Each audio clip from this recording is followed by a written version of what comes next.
You're told money is printed. Paper, ink, machines, running overnight. That story feels comforting, tangible, controlled. It's also mostly wrong, because the vast majority of money today is created quietly, digitally, and instantly. No printer involved. And that's exactly why central banks lose sleep over it. Let's start somewhere uncomfortable. Right now, there is far more money in the world than any government ever approved. Not voted on. Not printed. Not announced. It exists because someone clicked approve on a loan. And this matters right now because interest rates are high, debt is massive, and central banks are trying to slow economies without breaking them. To understand why that's so hard, you need to understand how money actually comes into existence. So let's strip this down. No jargon. No equations. Just the mechanism. Imagine you walk into a bank and ask for a loan. Most people think the bank takes money from savers and gives it to you. That sounds logical. It's also not what happens when a bank approves your loan. It does something strange. It types numbers into your account. That's it. New money appears. Your balance goes up. The bank records a loan asset on its books. And the money supply just increased.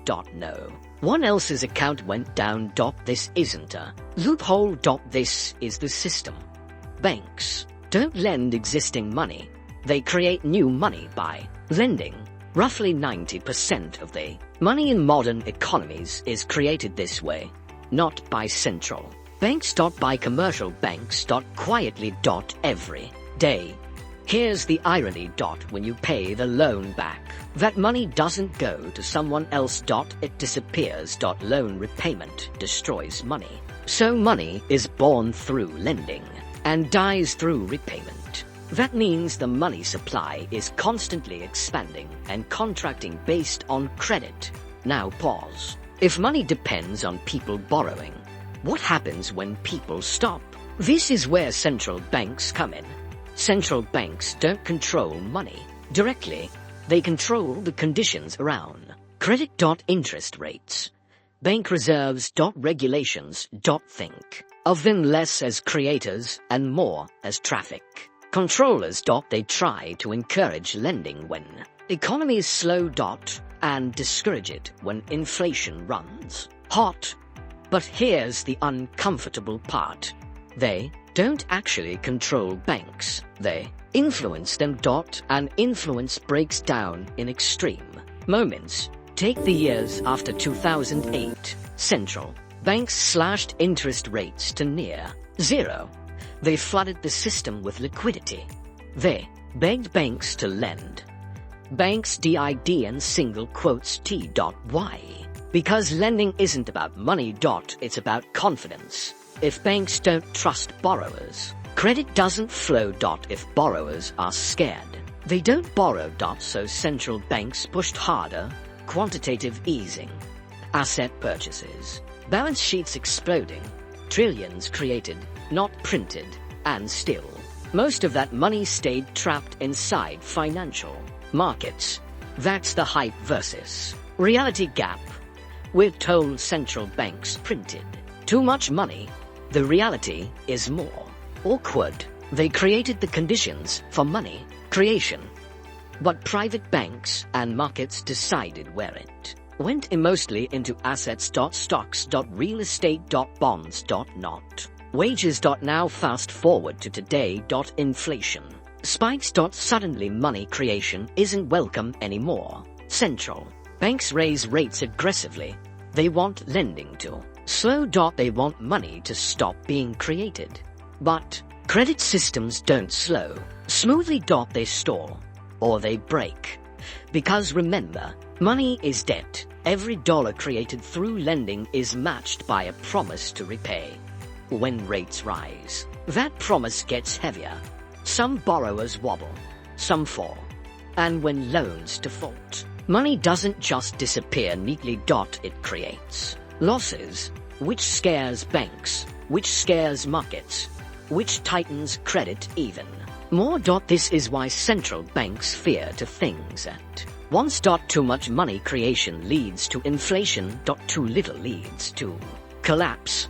They're always late because money creation doesn't show up instantly. Credit expands quietly. Asset prices creep. Debt piles up. Then suddenly everything reacts at once. That's the hidden math. Money isn't a stable stock. It's a living flow tied to confidence, and confidence can flip fast. Here's another uncomfortable truth. Central banks are blamed for things they don't fully control. And trusted to fix things they can't precisely manage. They set rates, but they don't decide who gets credit. They add reserves, but they can't force banks to lend productively. They can slow the engine, but they can't steer every wheel. That's why money creation without printing scares them, because it happens outside their direct authority. In private decisions. In risk models. In human psychology. When things are calm, the system looks elegant. Efficient. Self-correcting. When fear enters, it looks fragile. Credit dries up. Money vanishes. Economies seize. So zoom out. We don't live in a money-based system. We live in a belief-based credit system. Money is a side effect created when people believe the future will be better, destroyed when they don't. Central banks can guide that belief. They cannot command it, which leads to the question no one likes to answer. If most money is created by private decisions and destroyed by fear, what happens when trust in the future weakens at the same time debt hits record levels? Because in that world, the printing press doesn't matter.